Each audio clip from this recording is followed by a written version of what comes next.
दोस्तों, मूवी की शुरुआत होती है तो हम तीन साइंटिस्ट को बीच की तरफ जाता हुआ देखते हैं। इनमें से एक स्टीवन है जो हमें डेड जॉइंट के बारे में बताएगा।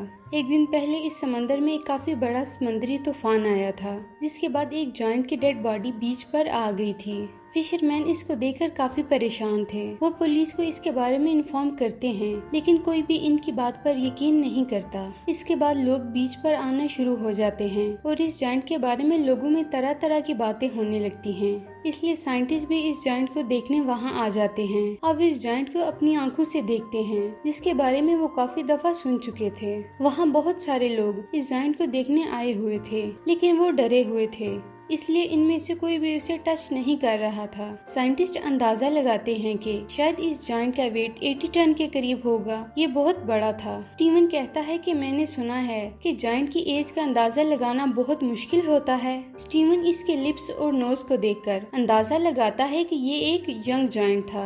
वो तीनों साइंटिस्ट जॉइंट की बॉडी के आगे पीछे घूमकर रिसर्च कर रहे थे। इस दौरान स्टीवन इसके हाथ को देखता है। हाथ बहुत बड़ा था और उसकी हथेली में पानी खड़ा हो गया था, जो कि एक तालाब की लुक दे रहा था। इसमें मछलियां भी तैर रही थीं। स्टीवन कहता है कि हैरानी इस बात की नहीं है कि ये जॉइंट बहुत बड़ा है, बल्कि हैरानी वाली बात ये है कि ये जॉइंट अब भी एग्जिस्ट करते हैं। फिर स्टीवन तहयल की दुनिया में खो जाता है और बीच पर खड़े लोगों को देखकर कहता है कि ये लोग भी जॉइंट की इनकम्प्लीट कॉपीज हैं, जो अभी छोटे हैं। इस दौरान स्टीवन की एक कोलीग जॉइंट की बॉडी पर चढ़ जाती है और लोगों को बताती है कि ये बिल्कुल सेफ है। ये देखकर बाकी लोग भी जॉइंट की तरफ जाते हैं और इसकी बॉडी पर चढ़ जाते हैं। अब लोगों ने उसे इंटरटेनमेंट का जरिया बना लिया था।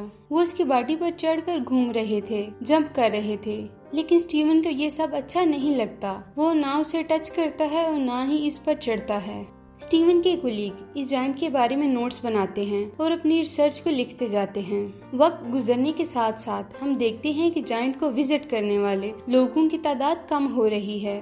3 दिन के बाद स्टीवन फिर वहां आता है, क्योंकि जॉइंट में इसका इंटरेस्ट फिर से बढ़ गया था। उसे लगता था कि इस जॉइंट पर नजर रखते हुए उसे कोई भी परेशानी नहीं हो रही। उसे ये भी लगता था कि वो इस जॉइंट के आसपास लोगों की बनिस्बत ज्यादा जिंदा है। वो देखता है कि कुछ बच्चे जॉइंट के ऊपर स्लाइड खेल रहे हैं और कुछ आदमी इस जॉइंट को काटने की तैयारी कर रहे हैं। फिर वो जॉइंट के करीब ज्यादा देर तक रहने का इरादा करता है। वो देखता है कि अब जॉइंट की बॉडी डिके होना शुरू हो गई है, जिसकी वजह से इसके बॉडी पार्ट्स अजीब दिखना शुरू हो गए हैं। इस दौरान वो जॉइंट के कान पर एक लड़की को बैठते देखता है। फिर स्टीवन नोटिस करता है कि जॉइंट के फेस से जवानी की वो रमक खत्म हो गई है।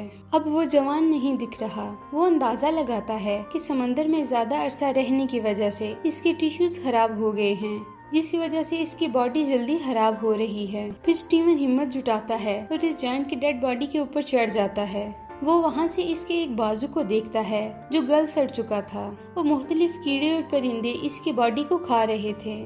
स्टीवन इसकी आंखों को देखता है, जिनके ऊपर एक अजीब सा कवर आ गया था और अब वो भी एक तालाब की तरह नजर आ रही थी। स्टीवन सोचता है कि जॉइंट की बॉडी के डिके होने की तकलीफ उस तकलीफ से कम है जो उसको तन्हाई ने दी है। फिर वो वहाँ से चला जाता है।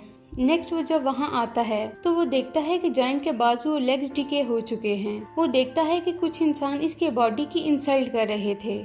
इसकी बॉडी को इंसानों की तरह दफना देना चाहिए था, क्योंकि वो भी तो एक बड़े साइज का इंसान था, लेकिन उससे लोग फायदा उठाने की कोशिश कर रहे थे। नेक्स्ट डे स्टीवन जब वहाँ आता है तो वो देखता है कि अब इस जॉइंट का सर भी इसकी बॉडी पर नहीं है और परिंदे सब इसके बॉडी को खा रहे हैं। उसकी बॉडी अब इंसानी बॉडी नजर नहीं आ रही थी। स्टीवन और इस जॉइंट की बॉडी की रिलेशन अब कम हो रहा था। स्टीवन फिर काफी हफ्तों बाद वहाँ आता है तो देखता है कि अब वहाँ जॉइंट का सिर्फ ढांचा रह गया था, वो भी काफी कम। इसके बाद कई महीने गुजर जाते हैं और लोगों की यादों से जॉइंट निकलने लगता है। लोगों ने उसकी हड्डियों को एज ए डेकोरेशन पीस जगह जगह रखा हुआ होता है।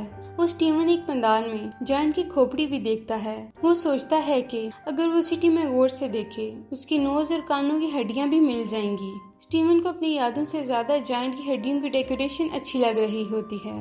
साइंटिस्ट का कहना था कि जिसने इस जॉइंट को देखा था वो सब इसे एक मॉन्स्टर समझते थे जो कि मर चुका था, लेकिन स्टीवन के लिए वो अभी भी जिंदा था। वो ख्वाबों में देखता है कि वो जॉइंट अब भी जिंदा है। वो सिटी से जगह जगह अपने पार्ट्स उठाकर समुद्र में वापस जाने की तैयारी कर रहा है। इस मूवी में हमें ये मैसेज मिलता है कि इंसान इस दुनिया में आता है, वो लोगों की जिंदगियों में शामिल होता है, सब इसकी मौजूदगी को महसूस करते हैं, एंजॉय करते हैं, लेकिन जब वो मर जाता है तो लोग आहिस्ता आहिस्ता इसे भुला देते हैं। और एक वक्त ऐसा आता है कि किसी को भी याद नहीं रहता कि इस नाम का कोई बंदा भी यहाँ रहता था। हम जिन अपनों के लिए जिंदगी में परेशान रहते हैं वो भी एक दिन हमें भूलकर जिंदगी में मगन हो जाते हैं। यही जिंदगी का कड़वा सच है।